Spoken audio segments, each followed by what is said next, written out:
Buenas tardes, hermanos y hermanas. Vamos a hacer estos momentos de catequesis. En esta ocasión vamos a reflexionar sobre el Evangelio del tercer domingo del tiempo de Pascua, que es el Evangelio de los peregrinos de Emaús, que seguramente todos los conocemos, pero para poder hacer una buena reflexión sobre el Evangelio necesitamos primero que nada escuchar la palabra de Dios. Así es que vamos a escuchar este Evangelio. Nos dice así, es tomado de San Lucas en el capítulo 24, versículos 13 al 35. El mismo día de la resurrección iban dos de los discípulos hacia un pueblo llamado Emaús, situado a unos 11 kilómetros de Jerusalén, y comentaban todo lo que les había sucedido. Mientras conversaban y discutían, Jesús se les acercó y comenzó a caminar con ellos. Pero los ojos de los discípulos estaban velados y no lo reconocieron. Él les preguntó, ¿de qué cosas vienen hablando tan llenos de tristeza? Uno de ellos, llamado Cleofás, le respondió, ¿eres tú el único forastero que no sabe lo que ha sucedido en Jerusalén? Él les preguntó, ¿qué cosa? Ellos le respondieron, lo de Jesús el Nazareno, que era un profeta poderoso en obras y palabras ante Dios y ante todo el pueblo. Cómo los sumos sacerdotes y nuestros jefes lo entregaron para que lo condenaran a muerte y lo crucificaron. Nosotros esperábamos que él sería el libertador de Israel. Sin embargo, han pasado ya 3 días desde que estas cosas sucedieron. Es cierto que algunas mujeres de nuestro grupo nos han desconcertado, pues fueron de madrugada al sepulcro. No encontraron el cuerpo y llegaron contando que se les habían aparecido unos ángeles que les dijeron que estaba vivo. Algunos de nuestros compañeros fueron al sepulcro y hallaron todo como habían dicho las mujeres, pero a él no lo vieron. Entonces Jesús les dijo, qué insensatos son ustedes y qué duros de corazón para creer todo lo anunciado por los profetas. ¿Acaso no era necesario que el Mesías padeciera todo esto y así entrar en su gloria? Y comenzando por Moisés y siguiendo con todos los profetas, les explicó todos los pasajes de la Escritura que se referían a él. Y acerca del pueblo a donde se dirigían, él hizo como que iba más lejos, pero ellos le insistieron diciendo, quédate con nosotros, pues ya es tarde, y pronto va a oscurecer. Y entró para quedarse con ellos. Cuando estaban a la mesa, tomó un pan, pronunció la bendición, lo partió y se lo dio. Entonces se les abrieron los ojos y lo reconocieron pero él se les desapareció. Y ellos se decían el uno al otro, con razón nuestro corazón ardía mientras nos hablaba por el camino y nos explicaba las Escrituras. Se levantaron inmediatamente y regresaron a Jerusalén, donde se encontraron reunidos con los 11 con sus compañeros, los cuales les dijeron, de veras ha resucitado el Señor y se le ha aparecido a Simón. Ellos les contaron todo lo que les había pasado por el camino y cómo lo habían reconocido al partir el pan. Este hermoso pasaje del Evangelio, pasaje de resurrección, está ubicado para el ciclo A del tiempo de Pascua, en el tercer domingo. Primero que nada, como dice el Papa Francisco, este pasaje centra 2 cosas. El encuentro con el Señor se da esencialmente en la palabra de Dios y en la Eucaristía. Son los 2 elementos que aquí encontramos nosotros en este pasaje. De hecho, estos 2 discípulos encuentran al Señor, pero Jesús les va explicando todos los pasajes de la Sagrada Escritura que se referían a Él, y luego se sentó con ellos y celebró la Eucaristía, como los antiguos cristianos decían, el partir el pan, la fracción del pan. En ese momento reconocieron a Jesús. Y eso es lo que en nuestro caminar como cristianos, como en nuestra vida cristiana, esos son los elementos importantes en nuestro caminar en la vida cristiana.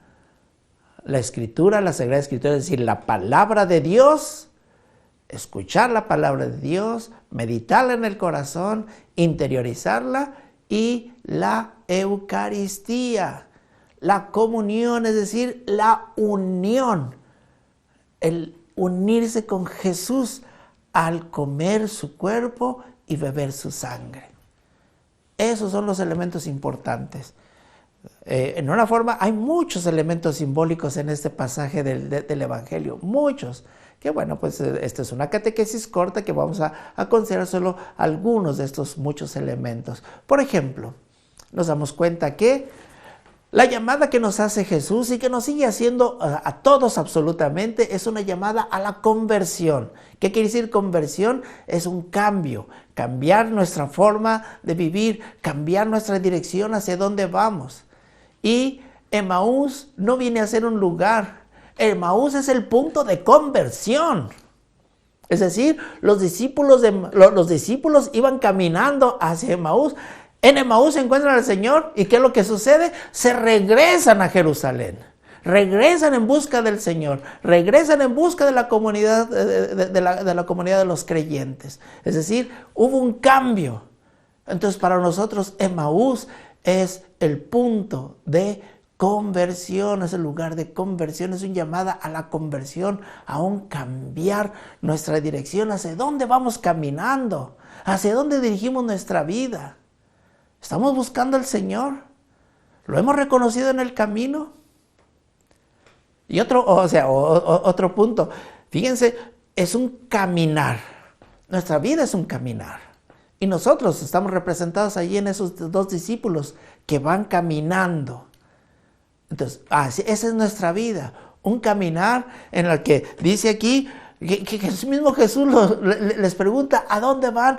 Tan llenos de tristeza. ¿De qué van hablando? Tan llenos de tristeza. Muchas veces nuestra vida está llena de tristezas, de angustias, de desesperanzas, de problemas, de dificultades, de tantas cosas.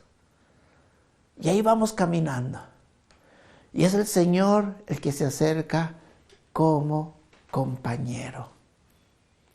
Si se fijan, la resurrección. Jesús no se presentó a los discípulos en una gloria, en un esplendor. Se presentó como compañero de viaje.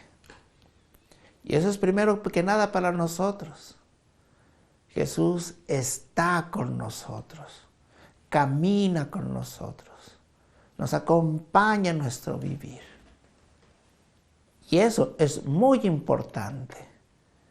Porque muchas veces lo exaltamos, Él merece toda la gloria, todo el honor, toda la exaltación, pero también Él quiere estar cerca de nosotros, de tal manera que cuando no lo hacemos cerca de nosotros, corremos el riesgo de alejarlo o de sentirnos lejos de Él. No, el Señor está cerca de nosotros. Y otra cosa importante, que nos debe de golpear y que nos debe de caer el saco a todos. Cuando le tratan de decir los discípulos que tú eres el único forastero que no sabe lo que sucedió aquí en Jerusalén, lo que pasó con Jesús de Nazaret y todo eso, y les platican todas sus expectativas y sobre todo sus desilusiones. El sentirse fracasados, el sentirse el que se van alejando. El fracaso, el sentirnos fracasados nos aleja de la comunidad de los creyentes. Y entonces cuando Jesús les dice, qué insensatos y qué duros de corazón. Y esas son palabras que creo que nos caen a todos. Insensatos y duros de corazón para creer. Nos hace falta creer. Y para creer verdaderamente, necesitamos cambiar nuestro corazón. Como dice el profeta Ezequiel, arrancaré de ustedes el corazón de piedra y les daré un corazón de carne, un corazón humano. Y eso es lo que viene a hacer la profecía y lo que viene a hacer Jesús con nosotros, en arrancarnos ese corazón de piedra, ese duro corazón, y darnos un corazón de carne para poder creer. Pero otra cosa importante que nosotros descubrimos, hay muchas cosas maravillosas en este pasaje del Evangelio. Otra cosa importante que descubrimos aquí en el Evangelio es, para poder creer, necesitamos ese encuentro personal con el Señor. No es que alguien me tiene que decir quién es Jesús. Yo debo de sentir en un encuentro con Él quién es Jesús. Las mujeres ya habían ido a avisarles a los discípulos que Jesús había resucitado y no les creyeron. Me lo estaban diciendo otras personas. Pero cuando Jesús se encuentra conmigo, en ese momento yo le creo. En ese momento yo siento, yo experimento que Jesús está vivo. ¿Quieres creer en Jesús? ¿Quieres creer que Jesús está vivo? Entonces tienes que tener un encuentro personal con Él. No necesitas que alguien te lo diga. Necesitas tú encontrarte. Y eso es lo que nos presenta este pasaje del Evangelio. Bueno, hay muchas cosas que podríamos seguir diciendo, pero bueno, nuestro tiempo está agotado. Creo que ya hasta rebasé mi tiempo, pero pues es un placer siempre meditar, reflexionar y hablar sobre la palabra de Dios para que deje un mensaje de vida en cada uno de nosotros. Hermanos, que Dios los bendiga y Jesucristo ha resucitado, verdaderamente ha resucitado.